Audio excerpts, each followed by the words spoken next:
தகப்பனே நன்றியோடு துதிக்கிறோம் ஸ்தோத்திரப்பா. ஆண்டவரே உங்களுக்கு நன்றிப்பா. இயேசுவே எங்களோடு பேசுங்க ஐயா, எங்களை ஆசீர்வதிங்க ஐயா, எங்களை வழி நடத்துங்க ஐயா. இந்த கிருபையினால் எங்களை தாங்கி எங்களை பாதுகாத்து கொள்ள வேண்டும் என்று கெஞ்சுகிறோம் ஐயா. உங்களுடைய வலிமையுள்ள நாமத்தினால் எங்களை பாதுகாத்து கொள்ளுங்கப்பா. எங்களுக்கு உதவி செய்ய வேண்டும் என்று கெஞ்சுகிறப்பா. பயப்படாதே வலக்கரத்தாலே பாதுகாப்பேன் என்றதாலே ஸ்தோத்திரம். பயப்படாதே வலக்கரத்தாலே பாதுகாப்பேன் என்றதாலே ஸ்தோத்திரம். பாசம் என் மேல் நீர் வைத்ததினால் பறிக்க இயலாதவரும் என்னை, பாசம் என் மேல் நீர் வைத்ததினால் பறிக்க இயலாதவரும் என்னை, என்னை மறவாயே சுனாதா உந்தன் தயவால் என்னை நடத்தும். என்னை மறவாயே சுனாதா உந்தன் தயவால் என்னை நடத்தும். உம்முடைய தயவால் உம்முடைய இரக்கத்தால் எங்களை வழி நடத்தும்படி ஜெபிக்கிறோம். நீங்கள் பேசுங்க, நாங்கள் கேட்குறோம். தாழ்த்தி ஒப்பு கொடுக்கிறேன் இயேசுவின் நாமத்தில் தாழ்மையோடு வேண்டிக் கொள்கிறேன் ஜீவனுள்ள நல்ல பிதாவே. ஆமேன் ஆமேன். கர்த்தர் உங்களை ஆசீர்வதிப்பாராக. இந்த நாளில் உங்களுக்கு கர்த்தருடைய வார்த்தையை கொடுக்க தேவன் செய்த கிருபைக்காக நன்றி செலுத்துகிறேன். இதை கேட்கிறவர்களும் இதை வாசிக்கிறவர்களும் இதை கை கொள்ளுகிறவர்களும் பாக்கியவான்கள் என்று வேதம் சொல்லுகிறது. ஆண்டவருடைய வார்த்தையை கேட்கும்போது நீங்கள் பரிசுத்தமாகிறீர்கள். கர்த்தருடைய வார்த்தையை நீங்கள் கேட்கும்போது நீங்கள் விசுவாசிக்க ஆரம்பிக்கிறீர்கள், விசுவாசிக்கிறீர்கள். அதனால் அவை உங்களுக்கு நடக்கும், கண்டிப்பாக நடக்கும். வேதம் சொல்லுகிறது, நீ பயப்படாதே என்று சொல்கிறார். நீ ஏன் கலங்குகிறாய் என்று சொல்கிறார். நீ திகையாதே என்று சொல்லுகிறார். நீ திகைக்கிறாய், பயப்படுகிறாய், தவிக்கிறாய். அதனால் உனக்கு கோபம் வருகிறது, உங்களுக்கு அதனால் எரிச்சல் வருகிறது, உங்களால் முடியாது என்று நீங்கள் தவிக்கின்றீர்கள். ஆனால் நமக்கு உதவியாக, நமக்கு சப்போர்ட்டாக, முழு சக்தி வாய்ந்தவராக தேவனாகிய கர்த்தர், வல்லமை உள்ள சூரியனும் கேடகத்தை விட பெரியவராக அவர் நமக்குள்ளே நம்மோடு நமக்கு உதவி செய்யும்படியாய் காத்து நிற்கின்றார் என்பதை மனிதன் அறிந்து கொள்ள வேண்டும். அதுவே அறிவு. என் குடும்பத்தில் உள்ள எல்லா சூழ்நிலைக்கும், என்னுடைய ஊழியத்தில் எல்லா சூழ்நிலைக்கும், என்னுடைய வறுமையில், என்னுடைய கஷ்டத்தில், என்னுடைய படிப்பில், என்னுடைய வேலை வாய்ப்பில், என் குடும்பத்துக்கு எல்லாவற்றுக்கும் இயேசுவானவர் உதவி செய்ய அவர் சக்தி வாய்ந்தவர். அவர் எனக்கு உதவி செய்வார் என்பதை விசுவாசிக்கிற, நினைக்கிற, அறிந்து கொள்கிற அறிவுதான் அறிவு. பரிசுத்தரின் அறிவே அறிவு. எந்த அறிவு நமக்கு இருந்தாலும் கர்த்தரை நீங்கள் அறிந்து கொள்ள வேண்டும். அறிந்து கொள்கிற விதமாய் அறிந்து கொள்ள வேண்டும். அவர் இல்லாமல் நான் இல்லை. அவரால் எனக்கு உதவி செய்ய முடியக்கூடிய வல்லமையான ஆண்டவர் அவர் எனக்கு இருக்கின்றார். அவர் எனக்கு இருக்கும்போதே நான் மலைகளை தாண்டுவேன், பள்ளங்களிலே நான் நடப்பேன், கோணலானவை எனக்கு செவ்வையாக்கப்படும் என்று நாம் நம்ப வேண்டும். உறுதியாக நிற்க வேண்டும். மலையை போல கர்த்தரை நாம் உறுதியாக பற்றி கொள்ள வேண்டும். அப்பொழுது தேவனாகிய கர்த்தர் நம்முடைய விசுவாசத்தை பார்த்து நமக்கு உதவி செய்ய ஆண்டவர் போதுமானவராக இருக்கின்றார். இன்றைக்கு உங்களுக்கு நான் தலைப்பாக அது இரவலாக வாங்கப்பட்டதே என்ற தலைப்பின் கீழ் ஆண்டவருடைய வார்த்தை உங்களுக்கு கொடுக்க இருக்கின்றேன். அது இரவலாக வாங்கப்பட்டதே. இப்பொழுது நம்ம வாசிக்க கேட்போம். 2 ராஜாக்கள் 6வது அதிகாரம் 5வது வசனத்தை வாசிக்க கேட்போம். ஒருவன் ஒரு உத்திரத்தை வெட்டி விழுத்து கையால் கோடாரி தண்ணீரில் விழுந்தது. அவன், ஐயோ என் ஆண்டவனே, அது இரவலான வாங்கப்பட்டதே என்று கூவினான். அருமையானவர்களே, இதே 6வது அதிகாரம் 1வது வசனத்தில் இருந்து நீங்கள் பார்த்தீங்கன்னா, தீர்க்கதரிசிகளின் புத்திரர் எலிசாவை நோக்கி சொல்கிறாங்க, இதோ நாங்கள் உம்முடன் குடியிருக்கிற இந்த இடம் எங்களுக்கு நெருக்கமாய் இருக்கிறது. நாங்கள் யோர்தான் மட்டும் போய் அவ்விடத்தில் ஒவ்வொருவரும் உத்திரத்தை வெட்டி குடியிருக்கிற அங்கே எங்களுக்கு ஒரு இடத்தை உண்டாக்குவோம் என்றார்கள். அதற்கு அவன் போங்கள் என்றான். இதுல என்ன அப்படின்னா, இஸ்ரவேல் ஜனங்கள் தீர்க்கதரிசிகளின் புத்திரர் எலிசாவை நோக்கி சொல்றாங்க, நாங்க குடியிருக்கிற இடம் வந்து எங்களுக்கு ரொம்ப நெருக்கமா இருக்கு, அதனால எங்க ஒவ்வொருவருக்கும் ஒவ்வொரு நாங்கள் மரத்தை வெட்டி நாங்கள் வீடு கட்டணும் அப்படின்னு சொல்கிறாங்க. உடனே எலிசா என்ன சொல்கிறாரு, அதுக்கு அவன் போங்கள் என்றான் அப்படின்னு தான் 6 அதிகாரம் 2 ராஜாக்கள் 6 அதிகாரம் 2ஆம் வசனத்தில் சொல்லியிருக்கு. 3வது வசனத்தில் நம்ம இது வந்து ரொம்ப முக்கியமான இம்பார்ட்டன்ஸான ஒரு வசனம். 2 ராஜாக்கள் 6வது அதிகாரம் 3வது வசனத்தை வாசிக்க கேட்போம். அவர்களில் ஒருவன் நீர் தயவு செய்து உமது அடியாரோடு கூட வர வேண்டும் என்றான். அதற்கு அவன் நான் வருகிறேன் என்று சொல்லி இதுல வந்து தீர்க்கதரிசிகளின் புத்திரர் எல்லாரும் கிளம்புறாங்க. அவர் சொல்லிட்டாரு, நீ போய் ஆளுக்கு ஒரு மரத்தை வெட்டி உங்களுக்கு என்ன செய்யுங்க, டென்ட் போடுங்க. அந்த காலத்துல எல்லாம் கூடாரம் தானே, நம்ம கெட்டுற மாதிரி கல் வச்சு செங்கல் வச்சு பெரிய மாட மாளிகைலாம் அந்த காலத்தில் கிடையாது. அதனால அவங்க மரங்களை வெட்டி மரத்திலேயே வீடுகள் செய்து அங்கே குடியிருப்பாங்க. இப்போ ஒவ்வொருத்தரும் ஒவ்வொரு மரத்தை வெட்டி தனித்தனியாக ஒவ்வொரு கூடாரங்களையும் போட வேண்டும். அப்படி சொன்னதுக்கு எலிசா தீர்க்கதரிசிகள் சரின்னு சொல்லிட்டார். அவர்களில் ஒருவன் என்பதை 3வது வசனத்தை உங்களுக்கு அழுத்தி நான் சொல்லுகின்றேன். அந்த 3வது வசனத்தில் ஒருவன் சொல்கிறான், ஒருவன் நீர் தயவு செய்து, நீர் என்ன செய்யணும், தயவு செய்து ப்ளீஸ் கெஞ்சி கேட்குறான், தயவு செய்து நீர் என்னோடு வர வேண்டும். அப்படின்னா அதுக்கு எப்படி இதை நான் இந்த வசனத்தை யோசித்து பார்த்தேன். எதனால் இவன் மட்டும் இப்படி கூப்பிட்றான்? ஒருவன் மணி எல்லாரும் கிளம்பிட்டாங்க, தீர்க்கதரிசி ஓகே பண்ணிட்டாரு, நம்ம போய் மரத்தெல்லாம் வெட்டி என்ன செய்யலாம், வீடு கட்டலாம் அப்படின்னு சொல்லிட்டு. ஆனால் நான் இது எப்படி எழுதியிருக்கேன்னா ரொம்ப சூப்பர் அப்படின்னு எழுதியிருக்கேன். ஏன்னா இவ்வளோ பெரிய ஊழியக்காரர் நீங்கள் என்னோடு வர வேண்டும் என்று கேட்கின்றார். அந்த ஊழியக்காரரும் சரின்னு சொல்கிறார். இப்போ நம்ம பெரிய பாஸ்டர்ஸை போய் நான் இப்படி காட்டில் போய் மரம் வெட்டணும் வீடு கட்ட நீங்கள் வாங்க அப்படின்னா யாராவது வருவாங்களா? இப்போலாம் இந்த காலத்தில் இதெல்லாம் முடியாத காரியம். ஆனால் அந்த காலத்தில் எலிசா தீர்க்கதரிசி மீது என்ன பெயர்க்கிறார். நான் அதில் என்ன கண்டேன் அப்படின்னா, எலிசா மேலே வந்து கர்த்தருடைய ஒரு ப்ரெசன்ஸு இருந்திருக்கும் அப்படின்னு நான் விசுவாசிக்கிறேன். இப்போ நான் அந்த ஆவிக்குள்ளாக நான் அப்படி நினைக்கின்றேன். இப்போ நீங்கள் நம்ம இன்னொரு வசனம் 1 ராஜாக்களில் நம்ம வாசிக்க போகிறோம். 1 ராஜாக்களில் 19வது அதிகாரம் 19வது வசனமும் 20வது வசனமும்.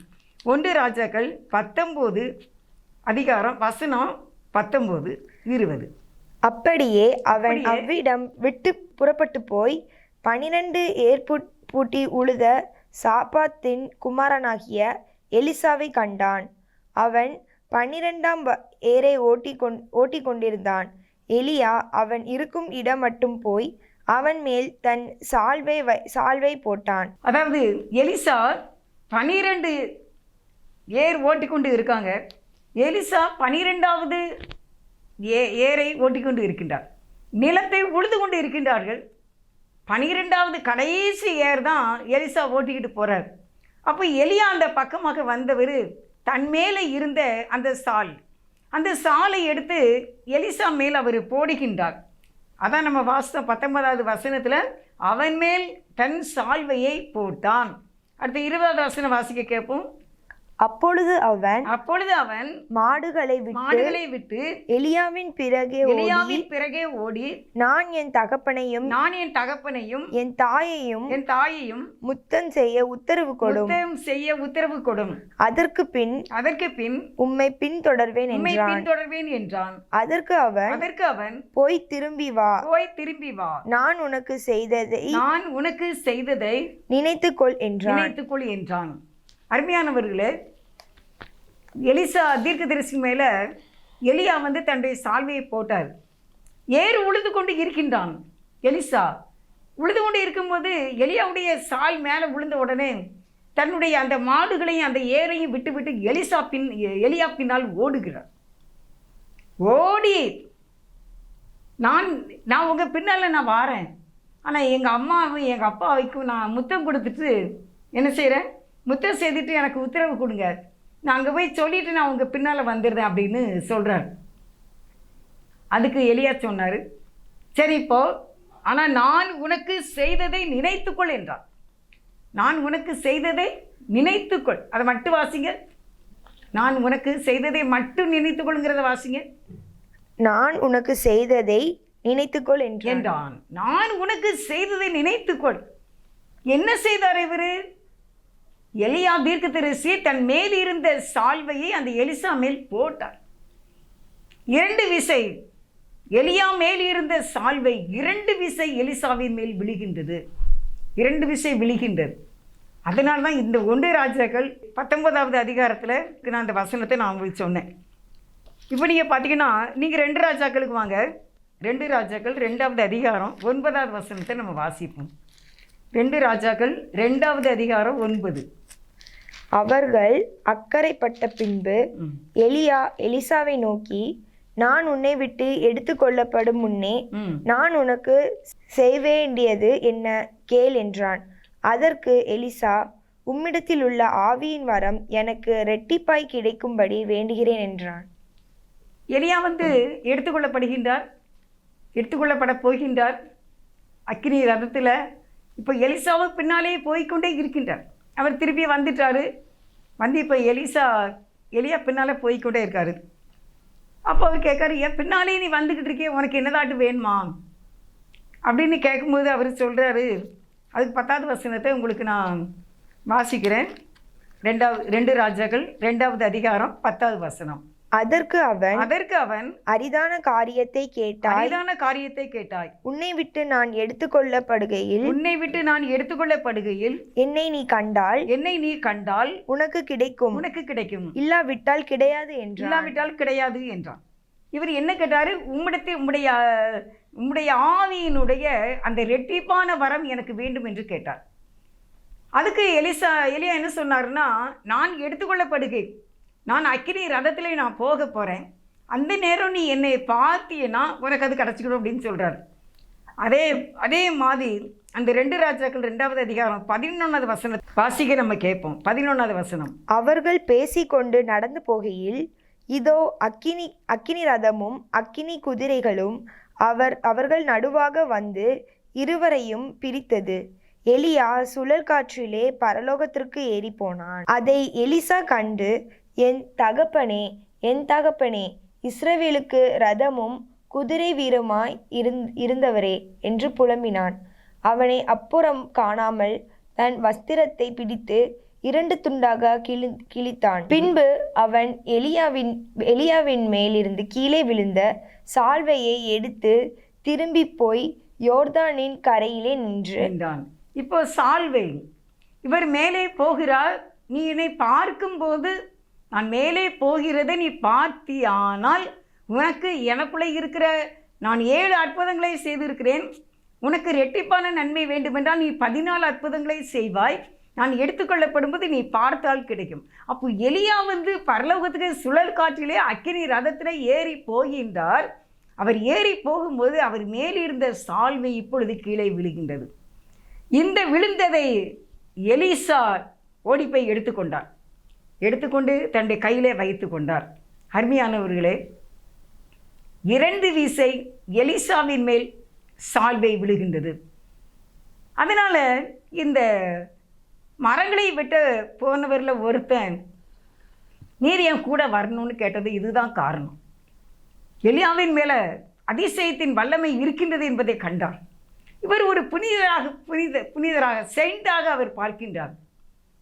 அந்த சால்வை விழும்போது அவர் கவனமாக இருக்கின்றார். ரொம்ப கவனம், பி கேர்ஃபுல் அப்படிம்பாங்க. கவனம். அவரை பார்த்துக்கிட்டே இருக்கார்.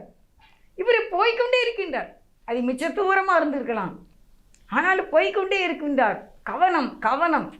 எப்போ அவருடைய சால்வை கீழே விழும் அதை நான் எடுக்கணுங்கிறதுல அவர் ரொம்ப கவனமாக இருந்தார். அதே மாதிரி எலியா பரலோகத்துக்கு ஏறி போகும்போது எலிசா அந்த சால்வையை எடுத்துக்கொண்டு இப்பொழுது அவர் திரும்பி வருகின்றார்.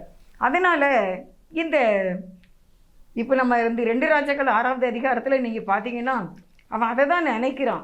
இவர்கிட்ட ஒரு சக்தி இருக்குது, அதனால் நீர் என் கூட வர வேண்டும் என்று அவன் கூப்பிட்டதுனால அவங்களோட இந்த எலிசாவும் தாழ்மையோடு கூட போகின்றார்.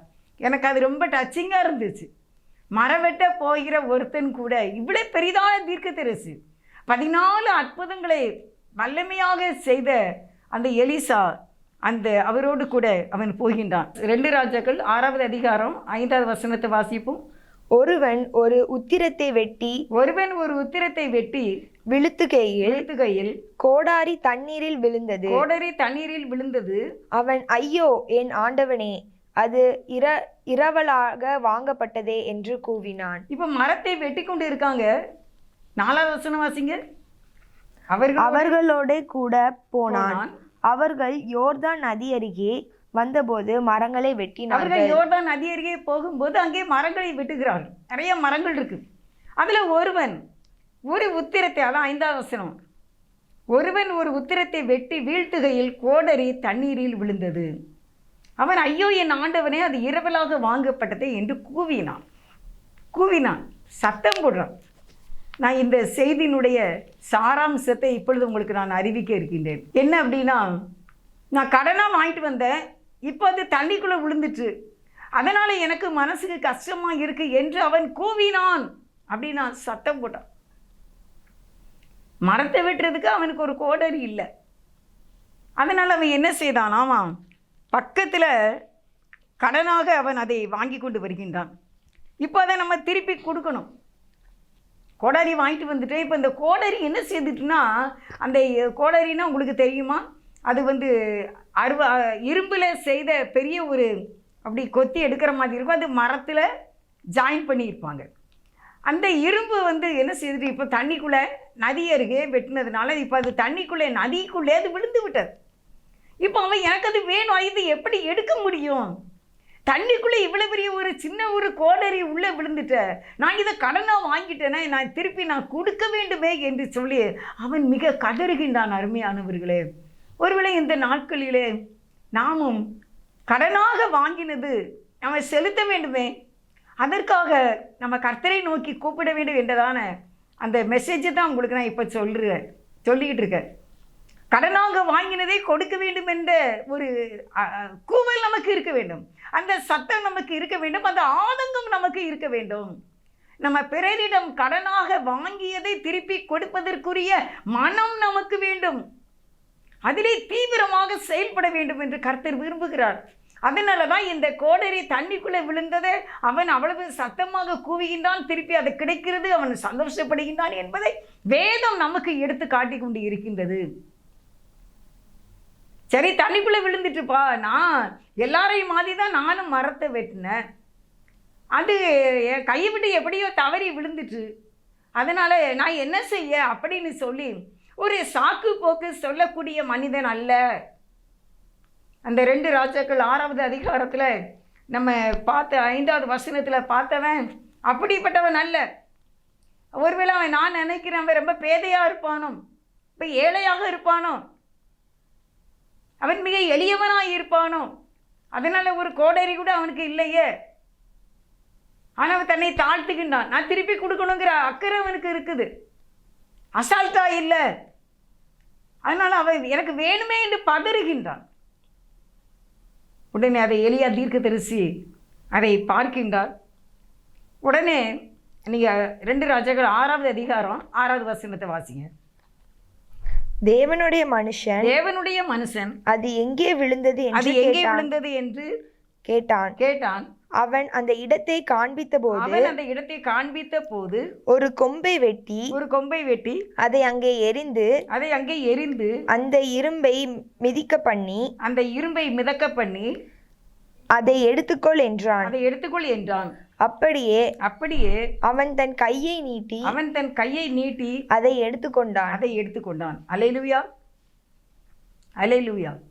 இப்போ அந்த இரும்பு கோடரி மிதக்கின்றது. அவன் ஒரு கொம்பை எடுத்து வெட்டி அதன் மேல் போடுகின்றான். இவனுடைய அங்கலாய்ப்பை எலிசா கண்டார். எலிசா அங்கலாய்ப்பை பார்த்ததுனால, ஐயோ பாவம், நான் நினைக்கிறேன் இவன் தான் எலிசாவை தன் கூட வர வேண்டும் என்று சொன்னவனாக இருக்கும். அதனால தான் அதிலேயும் ஒருவன் என்று எழுதப்பட்டிருக்கிறது, இதிலேயும் ஒருவன் என்று எழுதப்பட்டிருக்கிறது. கேர்ஃபுல்லாக இருக்க வேண்டும், கேர்லெஸ்ஸாக இருக்கக்கூடாது. ஒவ்வொரு பொருளுக்கும் ஒரு இடம் வைக்க வேண்டும். நான் எப்படிலாம் எழுதிட்டு வந்திருக்கேன் அப்படின்னா, ஆண்டவருடைய கிருபையினால் இந்த செய்தி நான் எடுக்கும்போது ஏறக்குறைய மணி 12 கிட்டக்க இருக்கும். கர்த்தர் எனக்கு சொன்னதை நான் உங்களுக்கு அப்படியாக சொல்ல இருக்கின்றேன். எந்த ஒரு பொருளையும் நம்ம தொலைக்கவே கூடாது. நம்ம தொலைச்சிட்டு தேடுற கஷ்டம் ஒரு பெரிய கஷ்டம். அதனால் முதலாவதே வைக்க வேண்டிய இடத்தில் அந்தந்த பொருட்களை வைக்க வேண்டும். வீட்டு பத்திரத்தை நீங்கள் சமையல் அறையில் வைக்கலாமா? உங்களுடைய வீட்டு பத்திரத்தினுடைய டாக்குமெண்ட்ஸு அதை நீங்கள் சமையல் அறையில் வைப்பீங்களா? இல்லை, அதுக்குன்னு ஒரு ஃபைல் வச்சு நம்முடைய சொத்து பத்திரங்கள் அனைத்தையும் நல்ல ஒரு ஃபைலில் வச்சு பத்திரமாக வைக்க வேண்டும். எல்ஐசி பத்திரம் இருக்குது. எல்ஐசி பத்திரத்தில் மேலே எழுதியிருப்பாங்க, இதை நீ பத்திரமாக வைத்துக்கொள்ள என்று எழுதியிருப்பாங்க. அந்த எல்ஐசி பத்திரத்தை நீங்கள் நம்முடைய வீட்டில் இருக்கிற ஸ்லாப்பில் போடுவீங்களா? போட மாட்டீங்க. அதை பத்திரமாக வைக்க வேண்டும். ஏனென்றால் அது ஒரு 15 ஆண்டுகள் 20 ஆண்டுகள் கழித்து அந்த எல்ஐசி பத்திரம் நமக்கு பணம் எடுக்க வேண்டும் என்றால் அந்த பத்திரத்தை அந்த அந்த ஆஃபீஸிலே கொண்டு காட்ட வேண்டும்.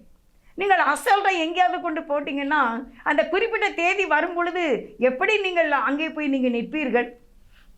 இந்த எல்ஐசி பத்திரத்தை நீங்கள் தொலைச்சிட்டிங்கன்னா, உங்களுடைய பாஸ்புக்கை தொலைச்சிட்டிங்கன்னா, உங்களுடைய எஸ்பி அக்கௌண்ட் கார்டை நீங்கள் தொலைச்சிட்டிங்கன்னா, உங்களுடைய பேங்க் கார்டை தொலைச்சிட்டிங்கன்னா, உங்களுடைய பேங்க் புக்கை நீங்கள் எங்கேயாவது வச்சிட்டிங்கன்னா, உங்களுடைய ஆதார் கார்டை எங்கேயாவது வச்சிட்டிங்கன்னா தேடி அலைவது மிகவும் கஷ்டம், எல்லாருக்கும் டென்ஷன்.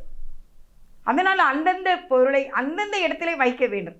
அது காணாமல் நம்ம கையை விட்டு தவறி போகும்போது மிகுந்த மன கஷ்டம் ஏற்படும். அது எத்தனையோ நாட்களும் மாதங்களும் தேட வேண்டியதாக இருக்கும். அதனால் வைக்கும் போதே ஒரே இடத்துல வைத்து பழக வேண்டும். நம்ம ஜவுளி கடையில் ட்ரெஸ் எடுக்கிறோம், எடுத்துகிட்டு வீட்டுக்கு வந்த உடனே பில்லை கிழித்து டஸ்ட்பினில் போடக்கூடாது. ஒருவேளை நீங்கள் அதை பிரித்து பார்க்கும் பொழுது அங்கே டேமேஜ் இருந்தால் என்ன செய்வீங்க? அந்த கடையில் போய் அந்த முதலாளிகிட்ட நம்ம கூனி குறுகி நிற்க வேண்டும். அவர் பில் எங்கன்னு கேட்பார். பில்லை காணும் சார் அப்படின்னு சொல்லணும். எதுக்கு? அதுக்கும் பதிலாக அந்த ட்ரெஸ்ஸை நம்ம யூஸ் பண்ணி வரைக்கும் அந்த பில்லை நம்முடைய மணி பர்ஸில் பத்திரமாக வைத்திருந்தால், நம்ம அதில் டேமேஜ் இருந்தால் கூட, ஒரு நகை கடைக்கு போகிறீங்க, எடுத்துகிட்டு வந்துட்டீங்க, திருப்பி உங்களுக்கு பிடிக்கலை, நீங்கள் திருப்பி கொண்டு போகும்போது பில்லங்கன்னு கேட்பாங்க. ஆனால் வந்த உடனே நம்ம கசக்கி அதை தூரையை போட்டுட்டிங்கன்னா, நீங்கள் திடீர்னு மாற்றணுன்னா உங்களுக்கு அந்த டிசைன் பிடிக்கலை, மாற்றணுன்னா என்ன செய்வீங்க? பில் இல்லாமல் தான் போய் கூனி குறுகி நிற்க வேண்டும். அப்பொழுது அதனால் அந்தந்த இடத்தை அதை ஒரு மணி பர்ஸில் வச்சா என்ன? எந்த பொருளையும் அந்தந்த இடத்தில் வைத்தால் அது நமக்கு ரொம்ப ஈஸியாக இருக்கும் கண்டுபிடிக்க, எடுக்கிறதுக்கு. இல்லைன்னா ரொம்ப நம்ம காணாமல் ஒரு பொருள் காணாமல் போய்விட்டால் இந்த கோடாரியை தொலைத்த கடல் இந்த நதிக்குள்ளே போட்ட மனிதனை போல நாமும் கதறத்தான் வேண்டும். அதனால் கதறாது பிடிக்க பி கேர்ஃபுல். கவனம், ஒவ்வொரு காரியத்திலையும் மனம் நிதானமாக கவனித்து வைக்க பழக வேண்டும். தொலைத்து விடுதல் மிக கஷ்டமானது. அது நல்ல ஒரு குணம் கிடையாது, கேரக்டர் கிடையாது. எதையுமே நான் தொலைக்கிறவனாக நான் இருக்கக்கூடாது என்று நான் விரும்புகிறேன். நிறைய நேரங்களில் நம்ம எங்கேயோ வச்சுட்டு எங்கேயோ தேடிக்கிட்டு இருப்போம் தெரியுமா? அதெல்லாம் கஷ்டம். அதனால நாம் நிதானமாகவே எந்த பொருளை எங்கே வைக்க வேண்டும். வீட்டு தீர்வை கட்டி வந்திருக்கான், அந்த ரசீதை அதுக்குன்னு ஒரு பாக்ஸ் வச்சு வைக்கணும். கரண்ட் பில் கட்டிட்டு வந்திருக்காமா, அதை ஒரு பாக்ஸில் வச்சு அதை பத்திரமா வைக்கணும். வைத்து நீங்கள் பழகும்போது உங்களுடைய பிள்ளைகளும் அதையே கற்றுக்கொள்வார்கள். எனக்கு ஒரு பிள்ளை தெரியும், அது 7வது வகுப்பு படிக்கிற அந்த காலமாக இருக்கும்னு நினைக்க ஏறக்குறைய. அவங்க அம்மா அப்பாலாம் காரில் உட்காந்துருவாங்க. ஆனால் அந்த 7வது வகுப்பு படிக்கிற பிள்ளை தான் பின்னால் கேட்டு பூட்டி சாவி எடுத்திருக்கா, கேஸ் ஆஃப் பண்ணியிருக்கா, ஃப்ரிட்ஜு மூடி இருக்குதா, ஃபேன் லைட்டெல்லாம் ஆஃப் பண்ணியிருக்கம்மா, தலைவாசல் கேட்டை பூட்டி இருக்கா, முன்னால் உள்ள கேட்டை பூட்டி இருக்கா, எல்லா சாவியும் எங்கே இருக்குது என்று அந்த பிள்ளை மிகுந்த கவனமாக அது செயல்படும். அது திருமணமாகி போகிற வீட்டை எவ்வளோ கேர்ஃபுல்லாக இருக்கும், அது எவ்வளோ சந்தோஷமாக இருக்கும். ஏனோ தானோ என்கிறதான அவசர நிலைமையை நாம் மாற்றிக்கொள்ள வேண்டும். தொலைத்து விடாதபடிக்கு இன்றிலிருந்து நீங்கள் எதையுமே தொலைக்கிறவர்களாக இருக்கக்கூடாது. அவசரமாக தேடி டென்ஷன் ஆகி சில நாட்களாயிரும், சில வாரங்களாயிரும். அது ரொம்ப கஷ்டம். இவனுக்கு பக்கத்தில் நல்ல ஒரு தீர்க்கதரிசி இருந்ததுனால அவர் சடக்குன்னு ஒரு கொம்பை வெட்டினார். அது சிலுவை அடையாளம். அந்த சிலுவை அடையாளத்தை அங்கே அவர் போடுகின்றார். மரத்தை வெட்டி அந்த சாபத்தை தொலைக்கின்றார். உடனே அந்த இரும்பு கோடாரி மிதந்து நிற்குது. அல்லேலூயா. இன்றைக்கு உங்களுடைய வாழ்க்கையையும் தேவன் காணாமல் போனவைகளை கிடைக்கும்படி அதிசயங்களை செய்வார். உங்களுடைய கையை மீறி போனது கர்த்தருடைய கையிலால உங்களுக்கு திரும்ப வரும் என்று இயேசுவின் நாமத்தினாலே உங்களுக்கு அறிவிக்கின்றேன். உங்களுடைய கையை மீறி என்னெல்லாம் போச்சோ அதெல்லாம் இயேசுப்பா கையினால உங்களுக்கு திரும்ப வரும். நீங்கள் தொலைத்து விட்டீர்கள், நீங்கள் அறியாமையினால் விட்டு விட்டீர்கள். ஆனால் எப்படி இவன் அந்த கோடாரியை அந்த நதிக்குள்ளே கை தவறி விட்டுவிட்டாலும் எலிசா தீர்க்கதரிசியின் மூலமாய் கர்த்தருடைய ஒத்தாசையினால வீடு கிடைத்தது போல நம்ம தொலைத்ததை நம்முடைய தேவன் நமக்கு தருவார். இன்றைக்கே தருவார். ஆனால் நீங்கள் இனிமேல் கேர்லெஸ்ஸாக இருக்கக்கூடாது, கவனக்குறைவாக இருக்கக்கூடாது. எப்பொழுது ஒரு வீட்டில் ஒரு ஆள் பொறுப்பாக இருந்தால் கூட நல்லா இருக்கும். ஒரு ஆள் பொறுப்பாக இருந்துச்சுன்னா கூட எல்லா காரியங்களும் சக்ஸஸாக இருக்கும். அதனால் நம்ம எப்பொழுதுமே சின்ன பிள்ளையாகவும் இருக்கலாம், சின்ன பையனாக இருக்கலாம், நீங்கள் அதில் கவனமாக இருங்க. உங்களுடைய ஸ்கூல் புக்ஸ் எல்லாம் கவனமாக கொண்டு வாங்க. உங்களுடைய டெஸ்கில் இருந்து நீங்கள் எல்லாவற்றையும் எடுத்துக்கொள்ள வேண்டும். நீங்கள் காரை விட்டு இறங்கும்போது எல்லாம் சரியாக இருக்கின்றதா என்று பார்த்துக்கொள்ள வேண்டும். நீங்கள் ட்ரெயினில் பிரயாணம் பண்ணும்போது நம்முடைய லக்கேஜ் எல்லாவற்றையும் எடுத்துக்கொண்டோமா எண்ணிக்கொள்ள வேண்டும். அப்பொழுது நமக்கு இந்த மனத்தாங்கல் வராது. இந்த சத்தம் போட்டு கூவி இன்னொருவரை உதவிக்கு அழைக்க வேண்டிய அவசியம் இல்லை.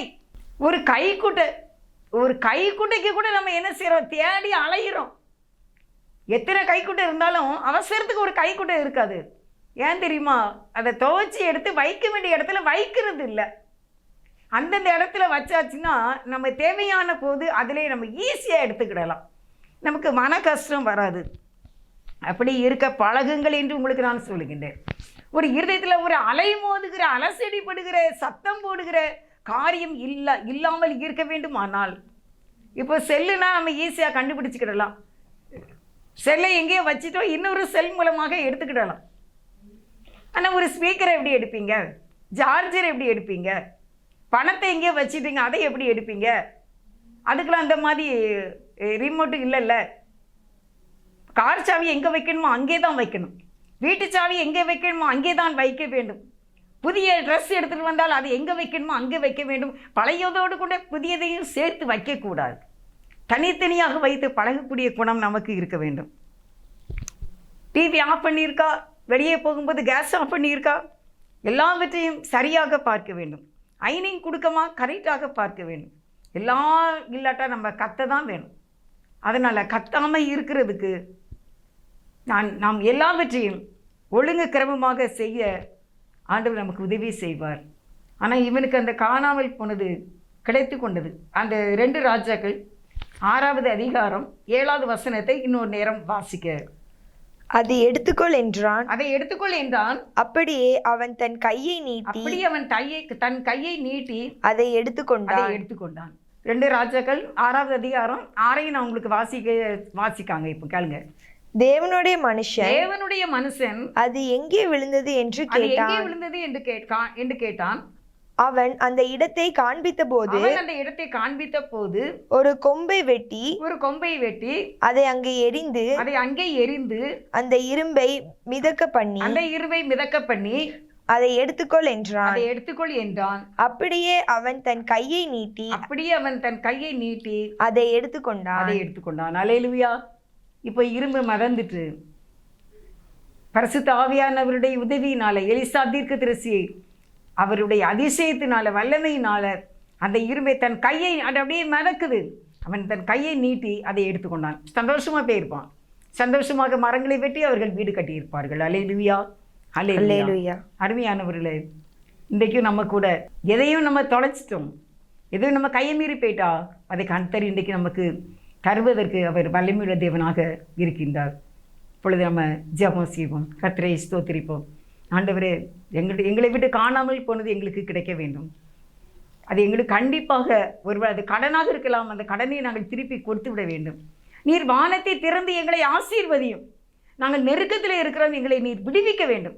நீர் எங்களை காப்பாற்ற வேண்டும், எங்களுக்கு நீர் உதவி செய்ய வேண்டும் என்று சொல்லி நாம் இருவரும் இப்பொழுது இந்த பாடலை நாம் பாடி நம்ம கர்த்தரை ஸ்தோத்திரிப்போம். கர்த்தர் நம்மை ஆசீர்வதிப்பார். நீர் என்னோடு இருக்கும்போது என்னாலும் வெற்றி வெற்றியே. நீர் என்னோடு இருக்கும்போது என்னாலும் வெற்றி வெற்றியே.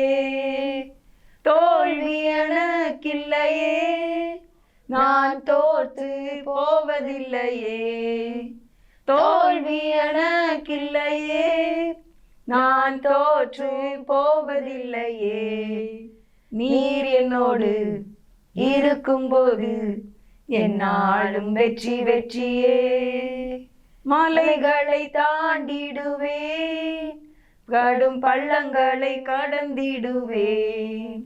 மலைகளை தாண்டிடுவேன், கடும் பள்ளங்களை கடந்திடுவேன். சதிகளை முறியடிப்பேன், சாத்தானை ஜெயித்திடுவேன். சதிகளை முறியடிப்பேன், சாத்தானை ஜெயித்திடுவேன். நீர் என்னோடு இருக்கும்போது என்னாலும் வெற்றி வெற்றியே.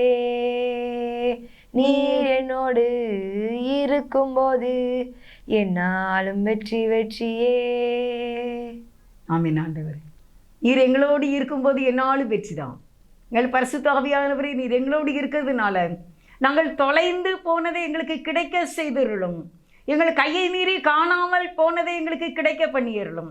இரவலாய் வாங்கப்பட்டதை நாங்கள் திருப்பி செலுத்த வேண்டுமே என்ற ஆதங்கத்தில் இருக்கின்ற ஒவ்வொருவருடைய கடன் பாரங்கள் தீர வேண்டும். சரீரத்திலே சுகம் வேண்டும், இழந்து போன வேலைகள் திருப்பி கிடைக்க வேண்டும், ப்ரமோஷன் வேண்டும், சரீரத்திலே நல்ல சுகம் வேண்டும், பிள்ளைகள் படிப்பில் வெற்றி, வேலையில் வெற்றி, ப்ரமோஷனில் வெற்றி, நிரந்தர பணியாக்கம், சமாதானம், திருமண காரியம், குழந்தை பாக்கியங்கள், எல்லா நன்மைகளையும் கோர்ட்டு கேஸ்லாம் விடுதலையை தந்து எங்களை ஆசீர்வதிக்க வேண்டும் என்று இயேசுவின் நாமத்தில் மிகுந்த மனத்தாழ்மையோடு வேண்டிக் கொள்கின்றேன். ஜீவனுள்ள நல்ல பிதாவே. ஆமென். ஆமென். ஆமென். God bless you.